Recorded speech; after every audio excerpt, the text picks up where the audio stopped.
Good evening, everyone. Hello, hello. Well, as Wifa just said, my vision is a little bit blurred. My vocal cord is perpetually on a C course flat. And why do you think that is the case? Because I wanted to sound like the voice of God. I went for an operation, and that bloody surgeon did a Michael Jackson on me. Well, I've been actually tasked, and Bifa just told me that on Sunday, that I'm supposed to be up here to break the ice, and I'm still looking for that bloody piece of ice. And the reason why he says I need to break the ice is because I belong to one of the oldies. And that said, I must say that as far as this evening is concerned, I see so many old friends, and when I use the word old, I mean it both literally as well as metaphorically. Now, seriously, this could be just one of those nights 30-some years ago when so many of us in this room were trekking through the world and making points, stop points, speed stops all over the world. And tonight could just be one of those nights, whether it is in London, Sydney, Los Angeles, or even New York.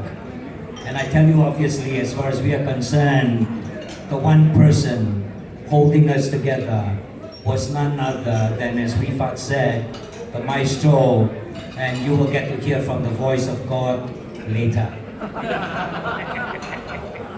Now, I've been asked to come up here to say a few things, and that is that in the last 30 to 40 years, what in the tourism industry, through my eyes, have changed.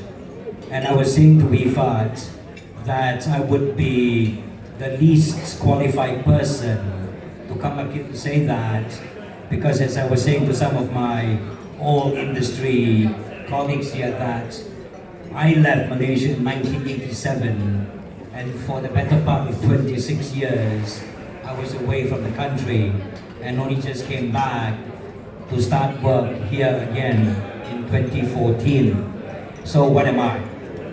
But if you were to ask me what has changed in this last 40 years, what I will say is this. When I left Malaysia in 1987, the one person I knew who was up here first thing this evening was known by his Chinese name, Cheong. I came back and he has suddenly now adopted a Russian name. Now, I can understand that the reason why he has adopted a Russian name is because of his handling of the inbound business from Russia. But can you imagine if he had been doing the same work as Patrick, doing talk shows? His name would have been Tok Chang. And if I were to introduce him, I will say, ladies and gentlemen, Tok Chang. I think that is a better sounding name than Boris Chang, don't you think? And from this point on, his name shall be Tok Chang. Anyway, to reflect back on the last 30 to 40 years, I want to say this, that in the early to the late 70s, I spent almost, before I joined the Shangri-La Group, I spent almost 8 years with a company known as Tour East and Cruises. And the first person I got to acknowledge his presence here tonight, Kevin Peterson. Because Kevin Peterson was the one person who recruited all these female tour guides of ours, and you will remember that many of them were in the green baju kurung. Now, what has changed?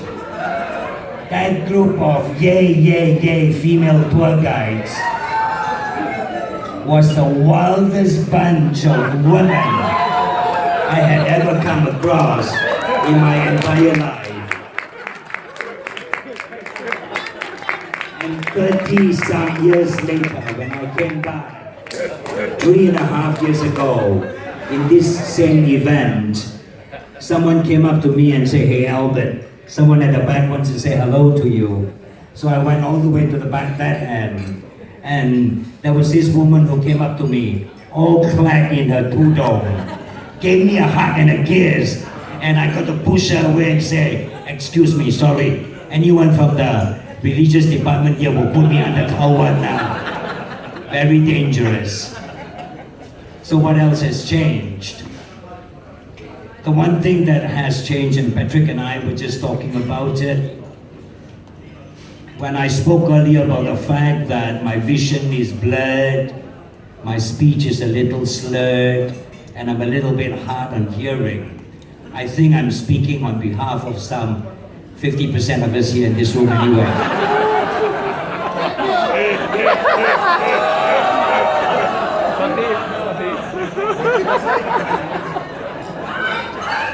But I tell you what, amongst us, there used to be a guy who could walk around throughout the entire room, point at you, and he will state your date of birth exactly. Anthony Ang. But today, that memory has gone a little bit already. Why? Because last year, I remember I met him at my hotel's lobby, and then all of 3 months ago, he gave me a call and said, "Hey Albert, where's your hotel?" Now for someone who can remember hundreds of bloody birthdays, to not remember where the hell my hotel is, Anthony Young, what the hell is happening to you? Well, he knows it's 15th of March. I know that. Now the person who has just spoken, let me say something about him. We have all grown up, for those of us in my generation, knowing him as Mr. Clean, the Patrick Teo, because he was the one who made famous the line, "Blue skies and everything nice." I went away, I came home, and then my friend said, "Hey listen, you must watch this YouTube." And I said, "What is it all about?" He said, "There is this foul-mouthed person who has now got something called Nyama." So I say, "Hello, one chawa le." They say, "Yalat Nyama." And I never knew that my friend of that many years ago has now become so politically astute. And I hope that what he wants for our country will someday turn to be true. But like I said, wow, really? So I turn this into a political rally now. Dangerous, dangerous, dangerous. Now let us not lose track of the reason why we are all here. We are all here because we're here to pay tribute to two personalities. One, as we know, who has become a very quiet person of late. But as far as I'm concerned, I traveled the world with him for a great many years. Babin had to me always been a very quiet person anyway. But there's something I need to relate. And there's no better forum than tonight for me to relate this. Because those were the days when we would pack up our bags in the month of February, and the first place that we will hit in Europe would be in Milan.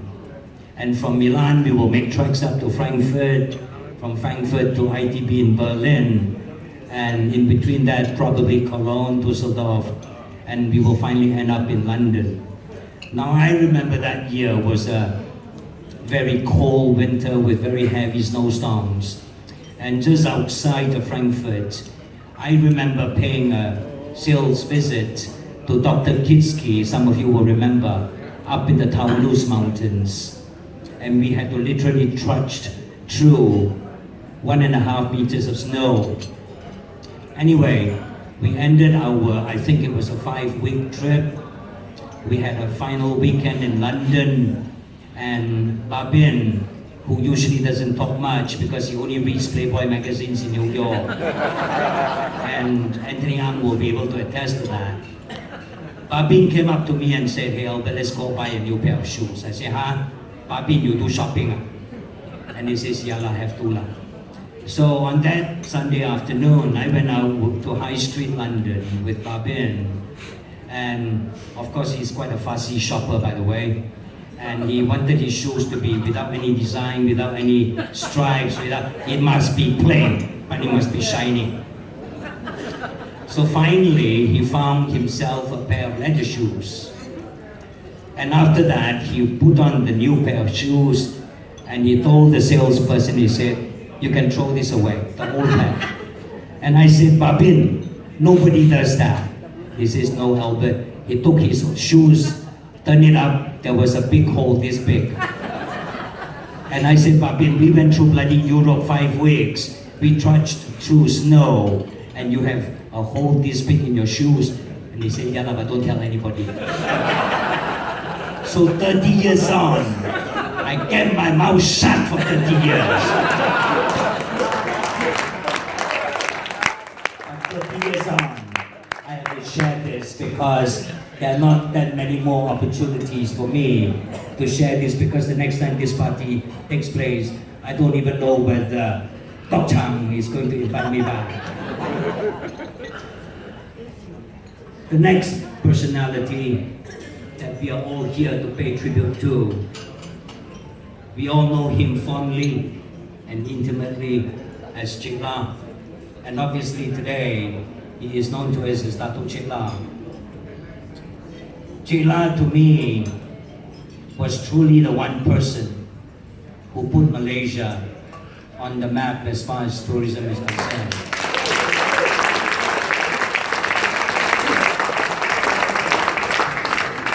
As a government servant, I will say this. I have seen Chek La openly admonish his overseas directors all over the world, telling them that they should have worked harder, that they should have promoted tourism much more aggressively. And there we were, the private sector, looking at him and saying, my goodness me, if only all the government servants and director generals of all the different departments in Malaysia were to work like that man. Let's give him a big round of applause.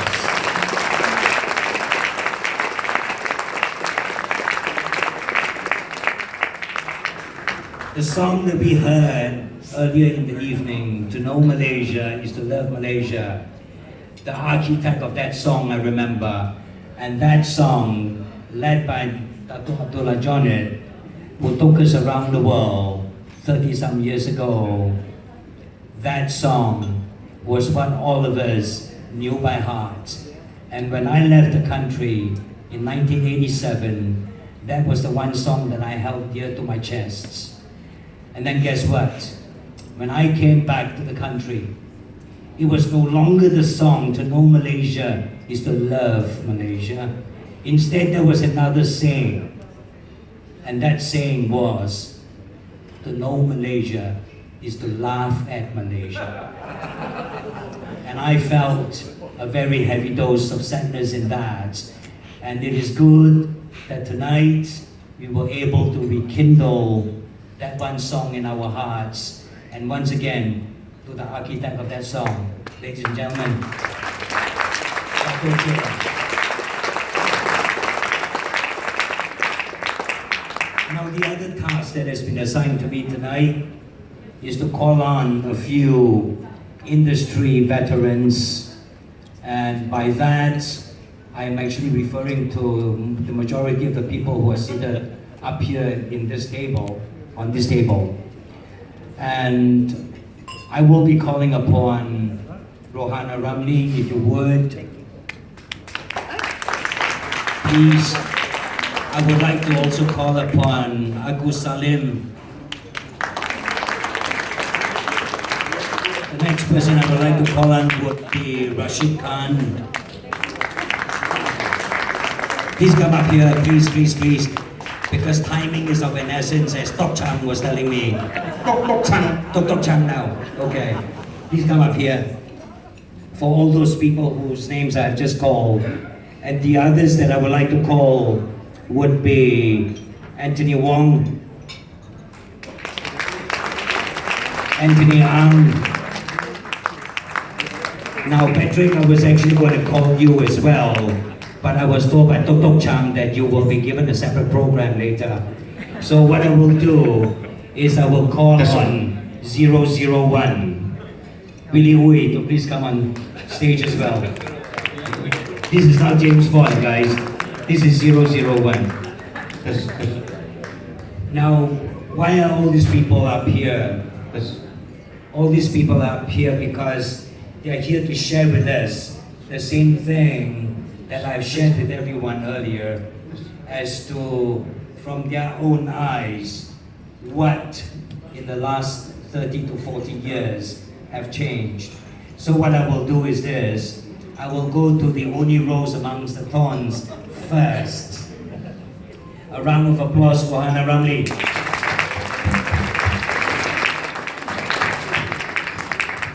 Rohana, for the longest time, if I remember, in the 1970s, she was the person we referred to as our kaka at the Hilton. Correct. All of you remember that? Now, the one thing that sticks in my mind with Rohana is we were on many, many trips together. And there was one where she came down from her hotel room crying because she had brought along a bottle of sambal belacan in her suitcase that spilled open and all of her clothes were smelling like shit. So I want you to tell us tonight, in the last 30 to 40 years, what in the tourism landscape in Malaysia has changed from your eyes. You can talk about me if you want to. Well, we've known each other for a long time. Yep. Yeah. I would say there's a lot of changes, yeah, as compared to present with the hotel industry. During my time when I first entered into hospitality, I think I can be very proud to say I'm the hotel in town in KL, Kuala Lumpur Hilton. Then next is the region, and then next is the Equatorial.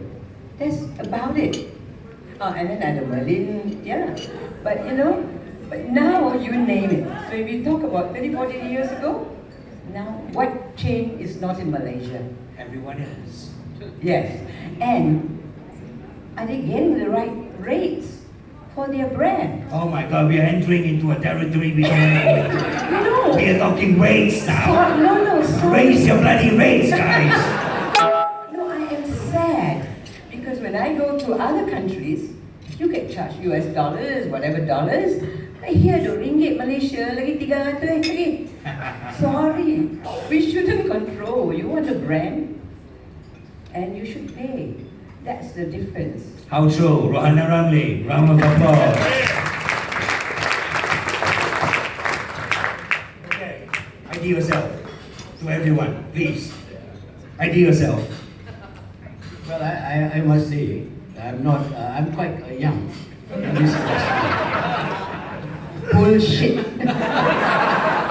I used to call him shit in US, and he would say to me, Rana, tang shit tu perlahan sikit. Ladies and gentlemen, for those of you, the uninitiated, Datuk Rashid Khan, round of applause. I have known Rashid from the early 70s when we were running around the streets of Penang. And Rashid Khan was Malaysia Airlines, and his partners in crime were the likes of Ghani Ibrahim, Bashir, Arifin Omar, Sharifuddin Bapu. Oh my God, where are they today? Where? Who? Who again? Aslan Hussein. I know you did not come here as Tiger. Aslan, where are you? Are you having a little beer at the back now? Anyway, over to you. What has changed? Well, a lot of change, I must say. One is technology, how technology have influenced the way we do business nowadays. I must say the footprint that was developed during Jela's time continue to be value added. And we see today Malaysia have ranked in the top 10 in the world as a destination. Now I continue to be involved in the tourism industry, and in particular now I'm doing these inbound charters from China into Sabah. I'm the biggest charter operator to Sabah.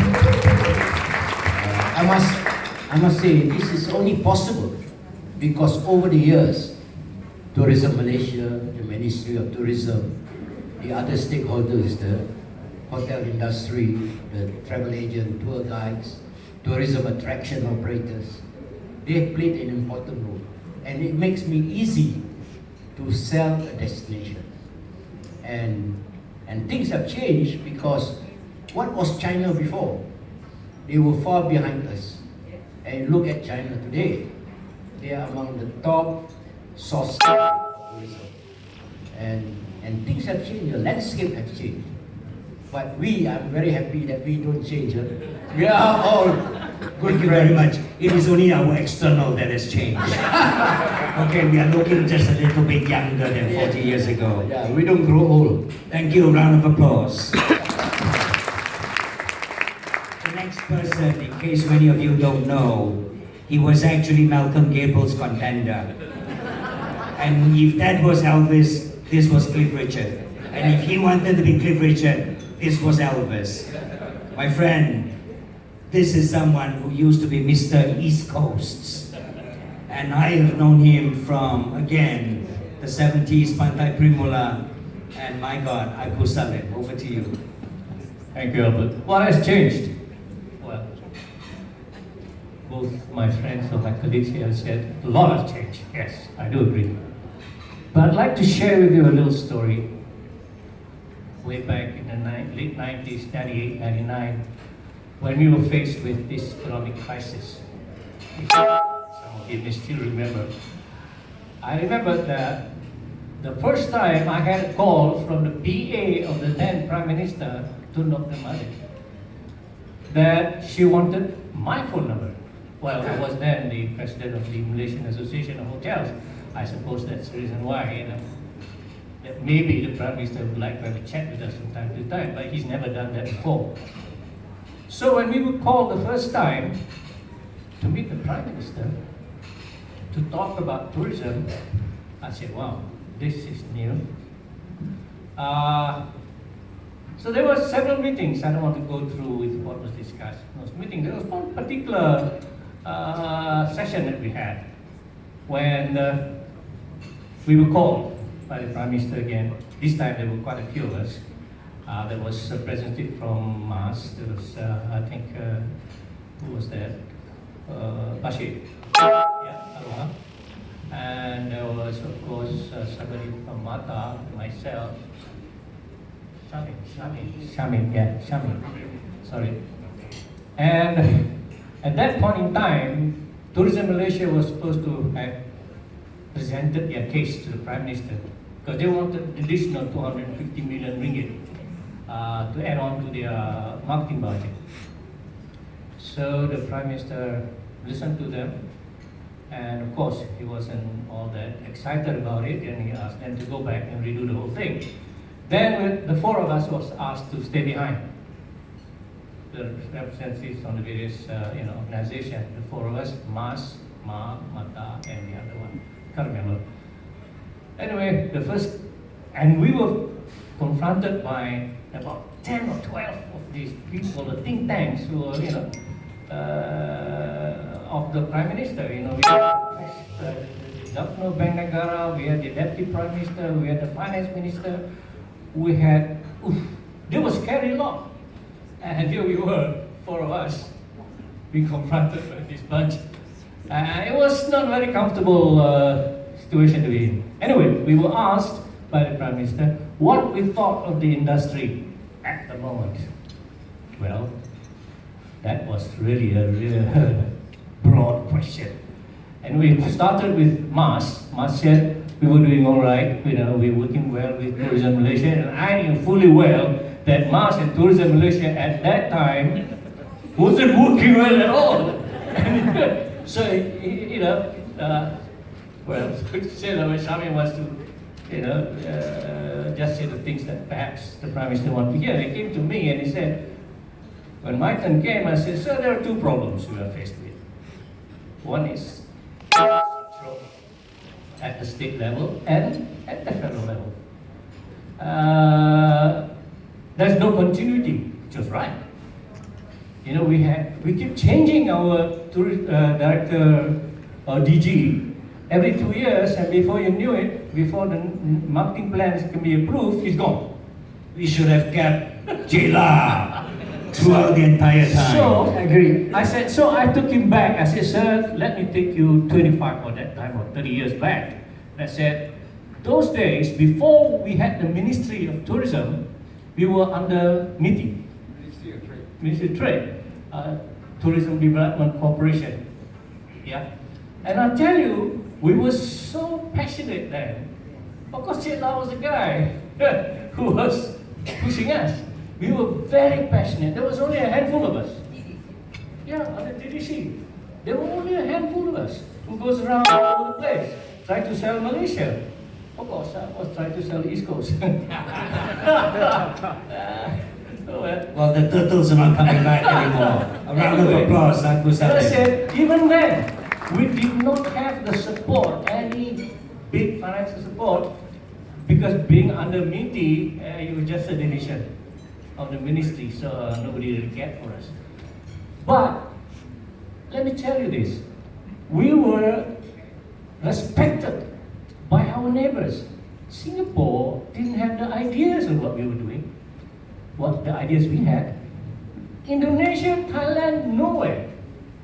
But Malaysia, although very small, we were ahead in terms of ideas, in terms of promotional, campaigns or whatever.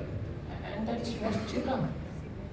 He's the one behind all this. In those days, we had the managing director of Malaysian Airlines, Tan Sri Aziz, who was with us. Yeah, that's how I managed to get Mars to bring in the 737 into Terengganu. I was begging him every day.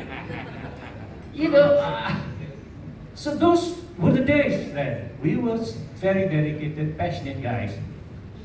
We had also some fun along the way, but it was tough. But today, so I told the Prime Minister, since we set up the ministry, everything has stopped. Things have stagnated. It was not moving forward anymore. For 10 years, we were not moving. So I said, that is one of the issues was because we constantly change director generals. So somebody asked me, the Deputy Prime Minister asked me, so I said that that time we had somebody who was very passionate about tourism. He was leading the way. He was pushing us. So it was Patla. Not Chetla, Patla, the Deputy Prime Minister. He asked me, he says, who's the guy you're referring to? I said, Abdullah Jonet. I said, oh, where is he now? I said, he's retired. So anyway, so I used to I told them that, at state levels, we have so many of these missions going abroad, but you never see the state representative, whether at the booths where we were. You see them maybe for 10 minutes, then they disappear. They were the guys who were supposed to sell tourism for the state. And then the problem is again structural. We had a problem with who's doing the job or the work for promoting the state. We had a representative from UPenn or ICDC, who's a non-tourism guy, and he answers to a exco or Yang Berhormat, State Yang Berhormat in charge of tourism, who has no inkling of what tourism is all about. So you can imagine what was happening to us. And that's how tourism was literally stagnating. And well, following that discussion, meeting with the Prime Minister and his group of think tanks, I believe maybe 2-3 weeks later, was then the finance minister called Cheong. And Cheong was happily playing golf, and he was recalled.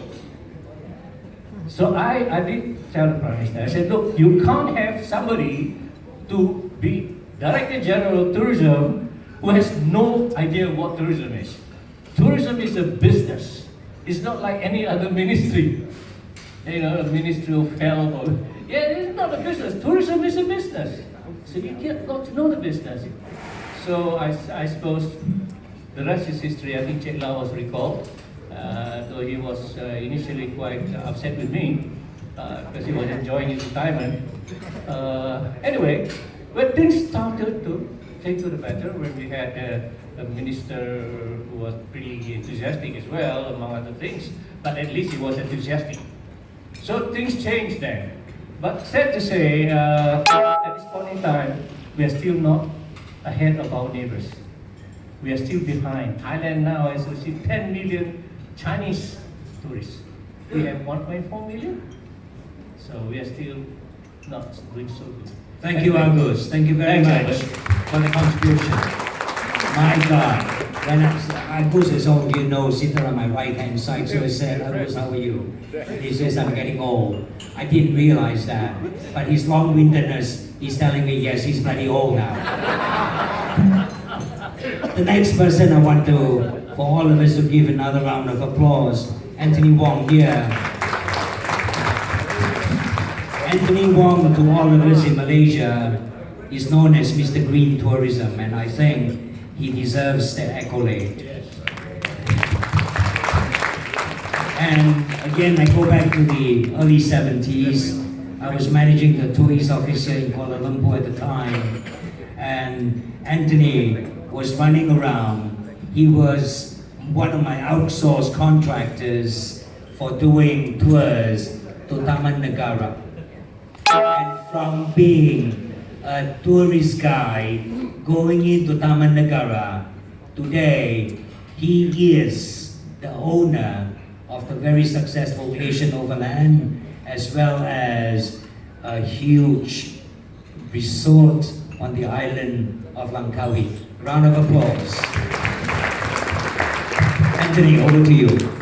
Albert, yes. Nobody knew ecotourism in those days. When I started, actually Cheong was in the tourism office in '73. I was a student doing tours with student travel, and when I left high school, I started Asia Overland 40 years ago. But those days, there was no really inbound tourism being pushed very hard. And when I approached, in fact I approached MAS, I said I'd like to have all free tickets to Europe or